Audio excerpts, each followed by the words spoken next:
예, 안녕하십니까. 예, 우편 및 금융상식을 강의하고 있는 임현철 강사입니다. 예, 이번 시간에는요, 손해배상 및 손실보상입니다. 예, 특히 손해배상과 손실보상은요, 그냥 무조건 출제된다고 보시면 됩니다. 이건 뭐 120%입니다. 자신있게 말씀드리고요. 그렇기 때문에 세세하게, 정말 디테일하게 여러분들 지엽적으로 정리를 해 두셔야 됩니다. 그렇기 때문에 제가 항상 말씀드렸듯이 똑같은 거. 모두 다 한꺼번에 외우면 양이 많습니다. 그렇기 때문에 제가 찍어주는 부분을 정확하게 여러분들 기출해서 기억해 놓으시면 됩니다. 자, 일단 국내 우편물의 손해배상에 대해서 한번 정리를 해보겠습니다. 우편물의 취급 중 우편관서의 고의 또는 과실로 인하여 이용자가 입은 재산적 손해를 보전하는 거예요.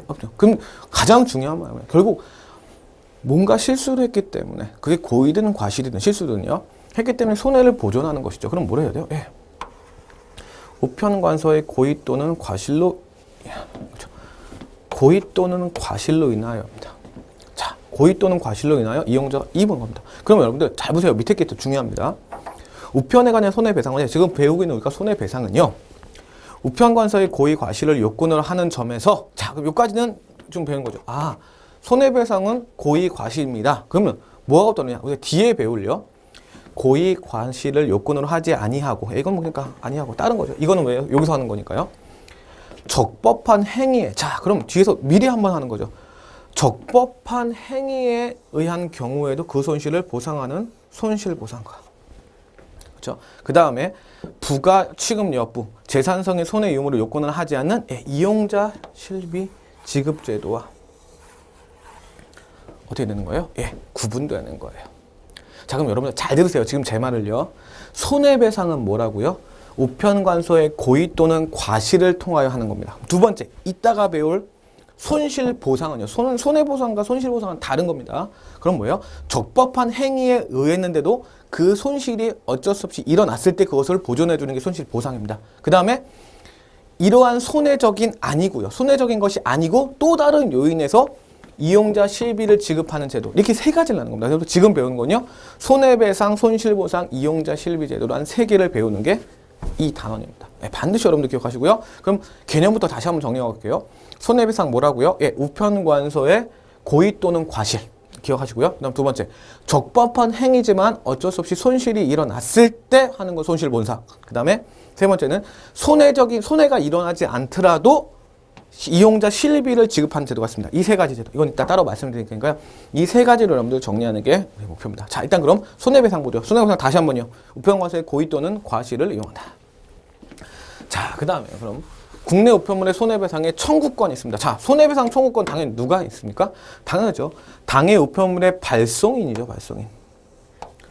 그렇죠. 제가 보냈는데 얘가 제대로 제가 손해를 입었다. 재산상의 손해를 입었다. 제가 청구하거나 그 승인을 얻은 수취인도 할 수 있습니다. 그렇죠? 근데 여러분들 저는 이거보다 더 강조. 이건 상식적으로 충분히 이해할 수 있어요. 발송인이 당연히 청구권자가 되겠죠. 그 다음에 수취인도 그 승인을 얻은 수취인도 될 수 있습니다. 근데 다음의 경우에는 손해를 배상하지 않는다. 저는 이것을 계속 강조드립니다. 손해배상의 요건도 외워야 되지만 손해배상의 예외가 되는 것도 반드시 기억해 놓으시기 바랍니다. 자, 기억 보시죠. 우편물의 손해가 발송인 또는 수취인의 과오로 인한 것이거나 당해 우편물의 성질 결함 또는 불가항력으로 인하여 발생한 때라고 했습니다. 자, 그럼 보세요. 우편물의 손해가 발생했는데요. 발송인 또는 수취인의 과오로. 자, 누구의 잘못이에요? 발송인 또는 수취인의 과오예요. 그렇죠? 이거를 우편관서가 손해배상을 해줄 필요는 없죠. 이런 것이구나. 당해 우편물의 성질 결함 또는 불가항력으로. 당해 우편물의 성질 결함 또는 불가항력으로 인하여 발생한대. 그래서 여러분들 가장 간단한 얘기 들으면요. 우리가 보통 우체국 택배를 이용하거나 아니면 등기를 이용할 때 어떤 물건을 싸잖아요. 그때 안에 분명히 물어봅니다. 이렇게. 이제 여러분들이 물어보시겠죠. 나중에. 자, 이거 깨지는 거 있습니까? 잘 쌌습니까? 이거 확인합니다. 그렇죠? 근데 그것을 성질 결함 등을 본인이 안전하게 뭐 이렇게 포장을 하지 않았을 때는 문제가 생기는 거죠. 이럴 때는 여러분들 우편관서가 손해배상을 할 필요는 없는 거예요. 두 번째, 우편물을 고발할 때 외부에 파손 흔적이 없고 또 중량의 차이가 없을 때, 그럼 여러분들 반대로 보셔야죠. 있을 때는 어떡합니까? 있을 때는 손해배상을 하는 거죠. 하는 건데 그런 것이 없는데 우편관서 손해배상을 할 필요는 없고요. 세 번째, 수취인이 우편물을 정당히 수취했습니다. 잘 받았습니다. 받아놓고 문제 제기하면 안 되죠. 그래서 여러분들 다시 한번 제가 힘주어서 강조합니다. 이 세 가지 여러분들 반드시 기억해 놓으셔야 돼요. 예외입니다. 자, 그 다음에 여러분들 국내 우편물의 죄송합니다. 배상 범위입니다. 토 때문에 다음 장으로 넘깁니다. 손해배상의 범위 보십시오. 예, 이게 기출 문제입니다. 이게 지금 방금 전에 예외하고 이게 기출 문제라고요. 잘 보세요, 여러분들. 네, 통상 우편물과요, 소포 우편물로 나눠져 있고요. 네, 있고요. 자, 잘 보십시오. 통상 우편물과 소포 우편물로 나눠져 있습니다. 그래서 일반 없음 있죠. 예, 일반 우편물은 해당 사항이 없습니다. 항상 등기나 특수 취급입니다. 그래서 우리가 지난 강의, 지지난 강의인가요? 에서도 강조했습니다. 등기 취급을 하는 것만 가능하고요. 자, 외우는 방법을 말씀드릴게요. 통상 소포 있죠. 그럴 때요. 예. 요거 먼저 기억해 놓으세요. 보통은 당연히 없는 거니까 신경 쓰지 마시고요. 자, 통상에 대한 특수 취급 애들, 소포에 대한 특수 취급 애들이 손해배상에 있습니다. 그때요, 손실 또는 망실, 손실이 됐거나 잃어버렸을 때 최고 보손해 배상을 받을 수 있는 금액이 통상은 10만 원, 소포는 50만 원. 이렇게 여러분들 기억해 주시면 됩니다. 자, 그럼 요걸 첫 번째 기억하신 다음에 그다음 잘 보세요. 이제 디테일 할게요. 등기는요, 송달 기준일보다 2일 이상이 지연 배달되는 경우예요. 그럼 여러분들 우편 요금 요거 외우시고요. 그다음에 등기 취급 수수료 이렇게 외우시고요. 자, 당일 특급은 여러분들 당일날 몇 시까지죠? 20시까지입니다. 그렇죠? 다시 한번요. 당일 특급은 당일날 20시 이전까지 도착해야 돼요. 근데요, 다음날 0시부터 20시 전까지 배달했다는 건요, 일단 보시면요, 20시 전까지니까 이거는 말을 바꾸면 1일 늦었지만 1일 이내로 늦은 거죠. 그럼 뭐만요? 국내 특급 수수료만 배상받습니다. 근데요, 다음날 20시 이후야. 당일 특급은 언제라고요? 당일 특급은 당일날 20시 전까지 배달이 돼야 돼요. 근데요, 다음날 20시 이후라는 것은요, 하루 지나서 하루 이상의 지연이 있을 때 있죠. 그렇죠? 다시 한번요. 하루 이상의 지연이 있을 때. 요거는 하루 이전의 지연이 있을 때, 하루 이상의 지연이 있을 때. 그때 우편 요금 및 그때는 국내 특급 수수료만 아니라 이 두 개를 같이요. 그래서 요 두 개를 구별하는 걸 항상 물어보는 겁니다. 자, 그 다음에 이길 오전 특급 다시 보세요. 이길 오전 특급은요, 뭐죠? 예, 이길 오전 특급은 다음날 오전 12시 안에까지 들어가야 돼요. 근데요, 4시간이 지났어요. 다음날 4시간이 있으세요. 그때는요, 특급 수수료만 배상하면 됩니다. 근데요, 송달 기준보다 24시간이 늦었을 때요. 하루가 늦었을 때요. 그러니까 어떻게 되냐면요, 다음날 오전 12시까지 보내야 되는데 다다음날 오전 12시를 넘어버린 경우에는요, 두 가지를 다 배상해야 됩니다. 그럼 역시 요 두 개에 대한 차이를 기억하셔야 되죠. 자, 그럼 여러분들 보세요. 제가 이렇게 한번 얘기를 할게요. 요거의 기준은 간단합니다. 그렇죠? 뭐예요? 1일 이내 지연이냐 1일 이상의 지연이냐 이렇게 물어봐요. 그렇죠? 1일 이내면 뭐예요? 둘 다 지연입니다. 지연인데 1일이면 국내 특급 수수료만, 1일 이상이면 우편요금까지 같이죠. 근데요, 요거 문제를 볼 땐 반드시 시간을 물어봐요. 그럼 여러분들 여기서는 어떻게 물어보냐라고 할 때 특정 시간을 갖다 물어봅니다. 예를 들어서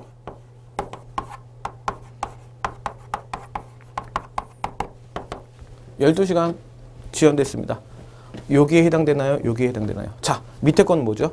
송달 기준보다 24시간 이상이니까 하루 지나죠. 이거 하루 지난 건 아니죠. 그럼 뭐예요? 얘는 여기로 들어가는 거죠. 근데 하루가 지났습니다. 여기로 들어가는 겁니다. 이렇게 여러분들이 기억해 놓으시고요. 이렇게 구분할 수 있는 거 여러분들이 반드시 기억하셔야 해요. 근데요, 요거 하나만 외워두시면요, 밑에 건 똑같아요. 그러니까 따로 외워놓으시지 않으면 됩니다. 하나만 외워두시면요, 네, 나머지 다 똑같죠. 네, 내용이 다 똑같습니다. 그러니까 보시고요. 단 최고 금액의 차이가 있는 것만 여러분들이 정리하시면 되죠. 네, 어렵지 않습니다. 외우는 방법이 어렵지 않아요. 그러니까 여러분들은 제가 지금 말씀드리는 거 당일 특급은요, 다시 한번 강조합니다. 당일 특급은요, 예, 1일 이내냐 1일 이상이냐로 여러분들 구분을 하시면 돼요. 근데 이길 오전 특급은요, 예, 특정한 시간을 주어주고 질문을 할 겁니다. 자, 이제 마지막 이길 특급은 다음날까지 가는 거죠. 예, 이것도 혹시 2일 이상의 지연 배달되시지 우편요금 국대. 근데 저는 외울 때요, 이길 특급과 등기는 같이 외워버리면 될 겁니다. 단 여기는 등급 취급 수수료지만 여기는 등기가 아니기 때문에 예, 이렇게만 여러분들이 외워두시면 되죠. 자, 암기만 하시면 돼요. 밑에 건 똑같이 들어갑니다. 물론 밑에 거에 이길 특급은 없지만요. 자, 그래서 여러분들 반드시 이렇게 여러분들 정리해 두시고요. 다시 한번 강조합니다. 자, 등기는 우편요금 및 등기 취급인데 2일 이상. 당일 특급은 하루 이내는 국내 특급 수수료만, 하루 이상이 지나면 우편요금 플러스 국내 특급. 자, 그 다음에 이 길 오전 특급은 뭘로 기준한다고요? 더 급한 걸 요구하는 건 아니잖아요. 그렇기 때문에 여기는 12시간 지연 이내로, 그러니까 즉 특정 시간을 지연하는 것 기준으로 잡으시면 됩니다. 이따 다시 한번 여러분들 이거 말씀드릴게요. 그 다음에 이제 여러분 보시면요. 예외요.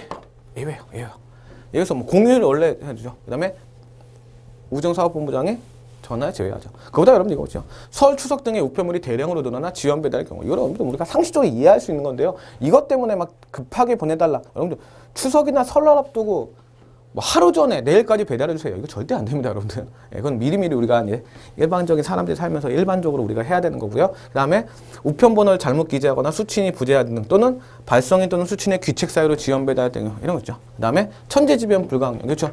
눈이 많이 내리는데요. 눈이 많아서 교통이 안 가는데 그건 뭐 어쩔 수 없는 거죠. 그건 여러분 천재지변이니까 두렵죠. 그렇게 여러분들이 기억해 두시면 됩니다. 자, 그다음 청구 절차. 중요합니다, 여러분들.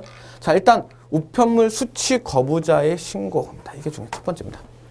수취하는 사람이요. 아, 수취를 거부해. 너무 늦게 왔어. 아니면 무슨 손해가 있구나. 잊어버렸어. 라고 할 때. 자, 수취 또는 발송인이 우편물에 손해가 있다고 인정하여 우편물의 수취를 거부할 때. 그렇죠. 아, 이건 분명히 손해가 있어. 지금 잃어버린 거야. 아니면은 너무 지연된 거야. 라고 했을 때 집배원 또는 배달 우체국에 그 사유를 신고. 네, 당연히 신고를 해야죠. 그 사유를 우리가 신고하지 않으면 손해배상을 해주지 않습니다. 신고를 해야 되죠.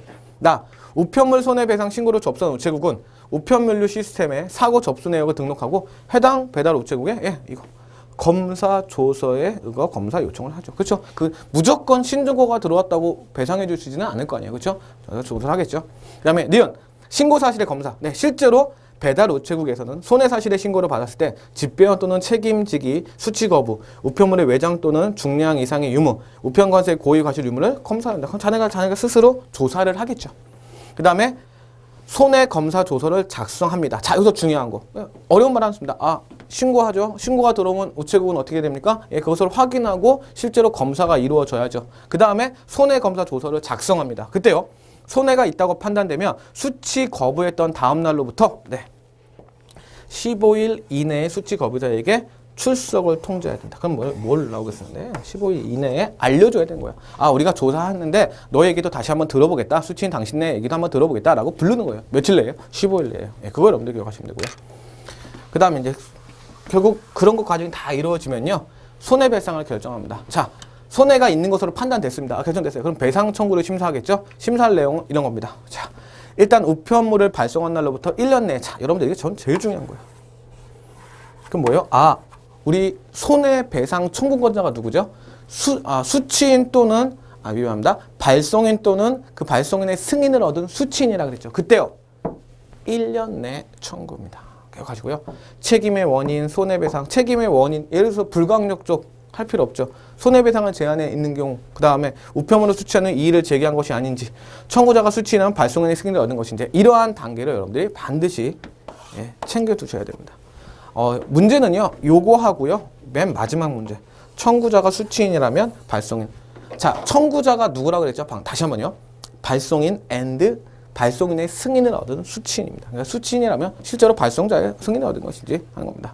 자, 그 다음에 여러분들, 나는 가볍게 읽어보시면 돼요. 청구 심사가 끝나면 적정한 감정기관의 의견이나 증빙자료를 바탕으로 배상 금액을 결정하고 손해배상 결정서를 청구인에게 보낸다. 청구인은 금융창구를 통해 배상액을 청구할 수 있다라고 합니다. 이렇게 가시면 돼요. 자, 청구 절차 보시면요. 우편물의 처리. 그럼 여러분들 만약에 손해배상이 결정 났어요. 그럼 그 우편물은 어떻게 할까요? 자, 가보시면요. 손해배상이 완료되면 우편물은 어떻게 처리한다고요? 반송 불능 우편물로 처리해야 되죠. 그 다음에 손해가 없는 것으로 판단되거나 청구가 취소된 우편물은 신고인에게 다시 교부. 자, 이거 여러분들 어렵지 않을 겁니다. 자, 다시 한번요. 손해배상이 완료되면 우편물은 반송 불능 우편물로 처리. 손해가 없는 것으로 판단되거나 청구가 취소한 우편물은 신고인에게 다시 교부. 이렇게 되는 겁니다. 그렇죠? 이렇게 여러분들이 정리하시면 됩니다. 그 다음에 수리비용인 배상처럼 일부만 배상한 경우는 우편물은 다시 돌려줄 수 있다는 거죠. 그러면 여러분 뭐만 기억하면 돼요? 아, 손해배상이 완료되면 그 우편물은 반송불능 우편물을 처리하면 되고 우체국에서 다시 처리하면 되고요. 만약에 손해배상의 대상이 아니다. 그럼 다시 수취인한테 다시 보내야죠. 나와 보시면요. 다만 손해배상은 우편물의 상태에 따라 판단이 바뀔 수 있기 때문에 운송, 보관 등의 모든 과정에 있어서 손해 상태가 바뀌지 않아도 이건 뭐 당연한 거죠. 그 다음에 기타 법적 사항입니다. 자, 별표입니다. 별표 중에 별표입니다. 손해배상 청구권은 우편물을 발송할 날부터 뭐요? 아까 뭐라 그랬죠? 네.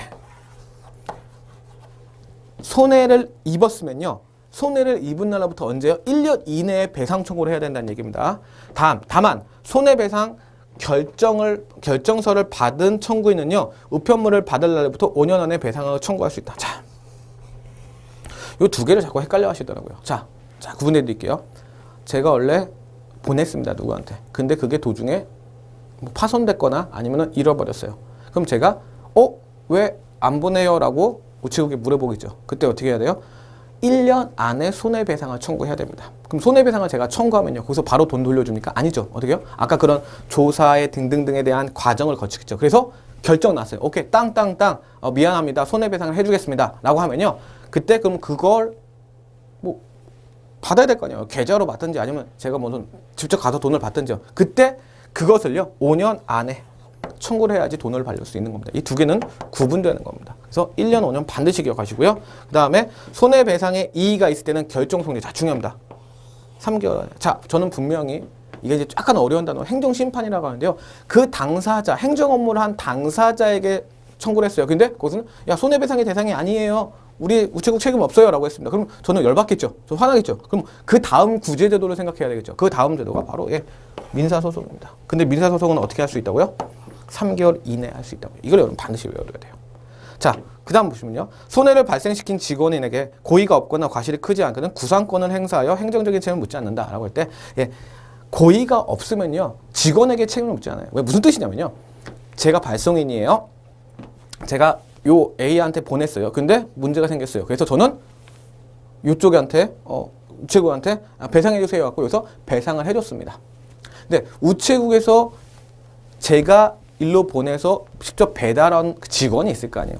그 직원한테 야, 너는 우체국에 지금 손해 끼쳤기 때문에 너가 대신 보상해 라고 하는 게 구상원이에요. 근데 구상권이에요. 구상권. 근데 구상권을 보통 고의가 없을 시에는 구상권을 직원한테 책임 묻지 않는다라는 얘기입니다. 그것만 여러분 기억하시고요. 구상권인 단어는 여러분들 반드시 좀 기억을 해두시기 바랍니다.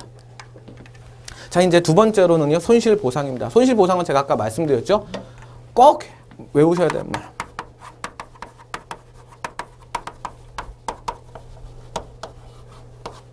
적법한 행위로 인해서 하는 것이죠. 자, 그럼 손실보상의 범위를 볼게요. 우편 업무 수행 중 우편 운송원이 우편 집배원, 우편 전용기, 차량, 선박 등의 통행료를 지급하지 않습니다. 고의로가 아니고요. 실수로 통행료를 지급하지 아니하고 통행할 경우는요. 손실보상. 누가 손해보상을 할까요? 이런 것들이. 도로 이용료. 이런 것들을 내지 않았을 때. 야, 너 그러니까 이건 수치하고 발송이하고 관계가 없는 겁니다. 왜 안 해? 라고 하는 거고요. 우편 업무 수행 중 우편 운송원, 집배원, 우편 전용기 비행, 차량, 선박 등이 도로의 장애로 말미암아 담장 또는 울타리가 없는 택지, 전답, 기타의 장소를 통행한 것. 이렇게 하면 됩니다. 저는 상관이 없어요. 발송인도 아니고 수치인이 아닙니다. 근데요, 저 집배원이요. 갑자기 뭐 어떠한 이유에서 제 앞에 있는 시설을, 제 집안에 있는 시설을 파괴하면서 했어요. 뭐 모르고 있겠죠. 그럼 저는 뭐지? 라고 하면서 우체국 상대로 야, 니네가 뭐 배달하다가 내 집에 있는 거 파괴했어. 너 그거 나한테 보상해줘. 라는 것이 니은입니다. 이거 기억하시면 돼요. 그리고요. 디귿, 운송원의 조력을 받았을 경우 조력대에 대한 보상도 있어야 되고요. 손실보상도 역시 1년 이내, 손해배상과 똑같이 1년 이내라는 거 기억하시면 됩니다. 자, 손실보상의 절차는 그렇게 어렵지 않아요. 손실보상을 청구하는 사람은 관계 우체국장을 거쳐 지방우정청장에게 청구서를 제출한다. 이때 우체국장은 의견서를 첨부한다. 어렵지 않고요. 니은, 지방우정청장은 정당한 경우에는 정당한 실비를 보상금 지급하고 그렇지 않으면 사유서를 청구합니다. 그걸 판단한다는 얘기죠. 그렇게 없고요. 그 다음에 마지막 중요한 거. 만약에 그쪽에서 손실보상 해당 사항 없다라고 하면요. 뭐야, 분명히 내 앞에 내 집에 있는 내 거 침해했는데 네가 손실보상 안 해? 어떻게? 3개월 이내에 뭘 한다고요? 민사소송을 하면 됩니다. 3개월 이상의 민사소송 반드시 기억해 놓으시면 되고요. 자, 이제 여러분들 마지막입니다. 손해배상 및 손실보상이라고 나와 있죠. 손해배상. 그래서 이용자 실비 지급 제도입니다. 자, 그럼 여러분들 이건 아까 앞에서 제가 이런 얘기했습니다. 재산적 손해가 아니에요. 재산적 손해면요, 손해배상 및 손실보상으로 가는 겁니다. 이에 따라 우편관서의 고의나 과실이면 손해배상, 그렇지 않고 적법한 행동에 있을 때 손실이 일어나면 그건 손실보상이죠. 그럼 이용자 실험이 뭐냐? 재산적 손실 이외에 고객 만족과 권익보호 차원, 고객 만족과 권익보호 차원에서 이용자 실비 지급 제도를 하고 있습니다. 니은 서비스 제공 시 우전사업본부가 공표하는 기준에 맞지 않는 경우 교통비 등 실비 전액 또는 일부를 한다. 그럼 도대체 이게 무슨 말인가? 라고 했을 때는요. 자, 좀 이따 얘기할 거예요, 이건요. 일단 먼저 볼게요. 이용자 실비 지급 제도는요, 15일 이내에 해당 사유를 우체국에 신고하면 됩니다. 도대체 뭐를, 지금 아직도 제가 말씀드리지 않은 건 뭐예요? 뭐를 신고하냐고, 뭐를. 도대체 이게 뭐냐? 뭐가 고객만족과 권익보호 차원에서 있냐? 그때 15일 이내에 해당 사유를 알려서 이용자 실비 지급을 받아야 되고요. 문서, 구두, 전화, 이메일 어느 것도 신고할 수 있으나 그 사유가 우편 서비스와 관계없는 거, 당연히 우편 서비스와 관계없는 건 보상받을 수 없죠. 근데 도대체 그럼 뭐냐? 내가 뭘 받을 수 있냐? 라고 할 때 여러분들 이거 보시면 돼요. 모든 우편 보세요. 우체국 직원의 잘못이나 특히 응대 등으로 2회 이상 우체국을 방문했습니다. 무슨 뜻이냐? 제가 잘 모릅니다. 아무래도 일하시는 분들이 더 잘 알겠죠. 그래서 제가 이런 거는 어떻게 보내야 됩니까? 라니까 우체국직원이 잠깐 착각했어요. 착각해갖고 예를 들어서 엉뚱한 걸 알려주거나 아니면 붕치노기 때문에 제가 2회 이상을 봐도 돼요. 이건 잘 보세요. 손해배상이 아니죠. 뭐 잃어버렸거나 손실됐거나도 아니죠. 그 다음에 적법해서 제 재산상 손해를 만든. 기분이 나쁘고요. 제가 2번 정도 간 거예요. 똑같은 일로. 그럴 때 실비 지급액은 이렇게 지급하는 겁니다. 보통 우리가 행정서비스 우리나라 워낙 좋은 나라고요. 뭐 여러분들도 분명히 합격하셔서 그렇게 되게 좋은 직원들이 되시겠지만요. 가끔씩 사람이 하는 일이다 보니까 실수할 때가 있죠. 그때 어떠한 뭐 그 우편물에 대한 손실이나 망실이 있지 않아도요. 잘못이나 어쩌면 실수예요. 행정장애 잘못 알고 있는 거죠. 잠깐 실수할 수도 있고. 그 다음에 불친절 응대대로 똑같은 일로 2회 이상 운책을 방문했을 때 15일 이내에 야 니네 잘못한 거 아니냐. 이런 것 때문에 나 여기 2번 이상 왔다라고 할 때 신청하면 이런 상당의 뭐 10,000원 상당의 문화상품권을 지급받을 수 있다. 이런 얘기죠. 그 다음에 종투자 및 손해배상 청구 응대 시 3회 이상 지연한 경우 EMS는 특급이죠. 그 다음에 무료 발송권 3회 그 다음에 동일 발송이 월 2회 방송치. 자, 동일 발송 이내 월 2회 이상 손망실 발생 시도 무료 발송권을 줍니다. 이런 것을 이용자 실비 지급 제도라고 하는 겁니다. 여러분들. 이렇게 여러분들이 기억하시면 됩니다. 네, 여러분들 어렵지 않죠, 여러분들. 어려운 부분이 아닐 겁니다. 자, 그 다음에요. 보시면요. 문제 한번 볼게요. 국내 통상 당일 특급 우편이 접수한 날 다음 당일 특급입니다. 당일 특급은 여러분들 알죠? 당일날 20시까지죠. 제가 아까 당일 특급은 어떻게 하나 그랬죠? 1일 이내 지연인지 1일 이상 지연지를 구분하시면 된다 그랬죠. 근데요, 다음날 14시에 지연되었습니다. 그럼 여러분들 하루 이내입니까? 하루 이상입니까? 라고 할 때 당연히 하루 이내죠. 하루 이내면 뭐만 하면 되죠? 국내 특급 수수료만 지급하면 됩니다. 자, 이게 여러분들 실제로 기출문제였고요. 등기 취급 수수료는요, 당일 특급에 대한 것이 아니고요. 등기에 대한 얘기가 해당이 안 되고요. 우편 요금 및 등기 취급은 1일 이상이 내려야 되고요. 미안합니다. 이렇게 되는 거고요. 우편 요금 및 등기 취급 수수료를 받는 건 없습니다. 그렇죠? 이거는 다른 거죠. 저 밑에 이길 특급에 대한 얘기니까요. 신경 안 쓰셔도 되고요. 그 다음에요. 우편물 손해배상에 대한 설명으로 옳지 않은 것은 나와 있습니다. 자, 우편물 손해에 대한 설명으로 옳지 않은 것은 1번, 우편 관세에 고의 또는 과실이 있어야 됩니다. 당연하죠. 그 다음 두 번째, 우편물의 손해가 발송이 또는 수취인의 과오로 인한 것이거나 당해 우편 성질 결함 불가항력조로 인해 발생한 건 손해배상을 하지 않죠. 당연히. 그렇죠? 그러니까 이때는 손해배상을 해야 되고요. 일단 하지 않았습니다. 그래서 이 얘기는 맞고요. 이 얘기도 맞는 게 되는데요. 3번, 우편물 교부 시 외부 파손 흔적이 있거나 중량의 차이가 있는 경우에는 손해가 없는 것은, 외부 파손 흔적이 있거나 중량의 차이가 있는 것은 손해가 있는 것으로 간주해야 되죠. 있는 것으로. 그러니까 이게 틀렸네요. 그래서 정답은 3번이 되네요. 그렇죠? 근데 여러분들 기억하세요. 우편 교부 시 외부 파손 흔적이 있거나 중량의 차이가 없는 경우는요, 손해배상을 할 필요가 없죠. 그게 맞으니까 이건 틀린겠네요. 다음에 4번, 수취인이 우편물을 정당하게 수취할 때는 손해배상의 책임이 없죠. 그러니까 이건 맞는 얘기니까 옳지 않은 거 고르니까 3번이 정답이 되겠네요. 자, 그 다음에 손해배상 청구 절차 설명은 옳지 않은 것입니다. 자, 청구 절차입니다. 수취인 또는 발송인이 우편물에 손해가 있다고 인정하여 우편물의 수취를 거부할 때는 집배원 또는 배달 우체국 그 사유를 신고하면 되죠. 신청하라 그랬죠. 2번 배달 우체국에서는 손해사실 신고를 받았을 때 당연히 어떻게 돼요? 집배원 또는 책임직이 수취 거부 우편물의 외장 또는 중량의 이상의 유무 우편 관소의 고의 의무를 검사. 예, 그냥 쉽게 검사하는 거죠, 당연히. 3번 손해배상이 완료되면 우편물은 반송 불능 우편으로 처리하고 예, 손해배상이 결정되면요. 예, 이거는 반송 불능 우편물을 처리하라고 했고요. 손해가 없다면요. 취소되는 우편은 어떻게 해요? 다시 교부하면 된다 그랬죠. 그렇죠? 자, 그 다음에 4번 손해배상 청구권은요. 우편물을 발송한 날부터 몇 년이요? 예. 1년이라고 그랬죠. 그렇죠? 그렇기 때문에 정답은 4번이 되는 겁니다. 자, 우편물 손실보상의 범위입니다. 손실보상입니다. 자, 1번 보시면요. 우편 업무 수행 중 우편 운송원 또는 집배원 또는 우편 전용 비행기 차량 선박 등의 통해료를 지급했어요. 지급했는데 왜 손실을 보상을 해야 되죠? 할 필요 없죠. 그래서 틀렸네요. 그래서 1번이 정답이 되겠네요.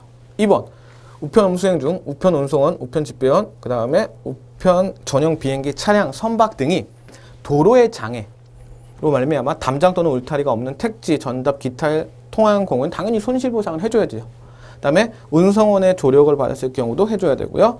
손실을 보상은 그 사실을 안 날로부터 어떻게 해요? 예, 1년 이내라고 반드시 말씀드렸습니다. 자, 다시 한번 얘기할게요. 여기까지 하고요. 손해배상과 손실보상을 통해서 신청을 했는데요. 그것이 해당 사유 없다고 저한테 다시 오면요. 어떻게 해요? 3개월 이내에 민사소송을 하면 됩니다. 그것까지 같이 기억해 두시기 바랍니다. 자, 그 다음에 손실보상에 대한 절차에 대한 설명 옳지 않은 것은 자, 손실보상을 청구한 사람은 관계 우체국장을 거쳐 지방우정청장에게 청구서를 제출하면 되고요. 지방우청청장은 정당한 경우에는 정당한 실입을 보상을 지급하고 그렇지 않으면 사유서를 청구해 송부한다. 당연한 거죠. 아, 해당사항 없다. 자, 3번 결정사항을 받아낼 수 없는 경우. 아, 거기서 뭐 손실보상을 할 필요 없다라고 결정 나왔어요. 저한테 통보 왔어요. 그럼 어떻게 돼요? 민사소송을 제기하죠. 근데 어떻게 해요? 예. 6개월이 아니고 3개월 이내에 하는 거. 손해배상과 손실보상은 둘 다 뭐요? 3개월 이내에 해야 된다는 거 기억하시고요. 네, 마지막 손실보상을 청구하는 자가 지방우정청장에게 청구서를 제출한 경우 우체국장은 의견서를 첨부해야 한다라는 걸 여러분들 같이 정리하시면 됩니다. 자, 이해되시죠? 여러분들 이렇게까지 여러분들 정리하도록 하겠습니다. 네, 오늘 강의는 이번 강의는 여기서 마치겠고요. 네, 고생하셨고요. 다음 강의를 통해서 다시 뵙도록 하겠습니다.